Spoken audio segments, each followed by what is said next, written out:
Ibihe byiza nshuti bakunzi ba Talk Rwanda, mubana natwe mu biganiro dukora umunsi ku munsi.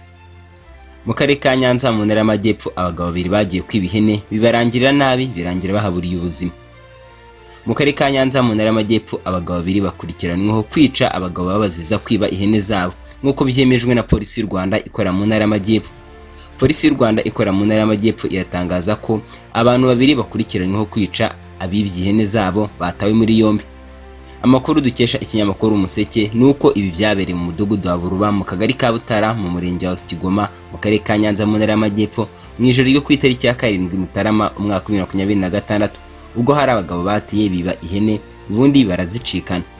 Bukeye bwaho ku wa 4 tariki ya 8 Mutarama umwaka wa 2026, abibwe izo hene bagiye kuzishaka basanga aho abazivye bari, ubundi batangira kurwana.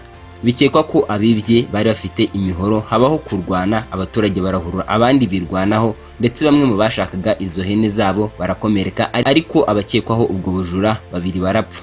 Umuvugizi wa polisi y'u Rwanda mu ntara y'Amajyepfo CIP Hassan Kamanzi yabwiye itangazamakuru ko hari ibikorwa byabayeho byo kurwana, bamwe barakomereka abandi barapfa. Umuvugizi wa polisi y'u Rwanda mu ntara y'Amajyepfo CIP Hassan Kamanzi akaba yagize ati: polisi yafashe abagabo babiri bafungiye kuri sitasiyo ya polisi ya Busasamana.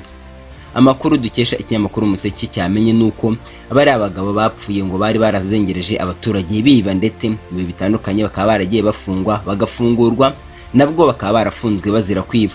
Polisi ikaba yaboneyeho n'umwanya wo gusaba abaturage kwirinda ibikorwa by'ubujura, ndetse abaturage bakirinda kwihanira.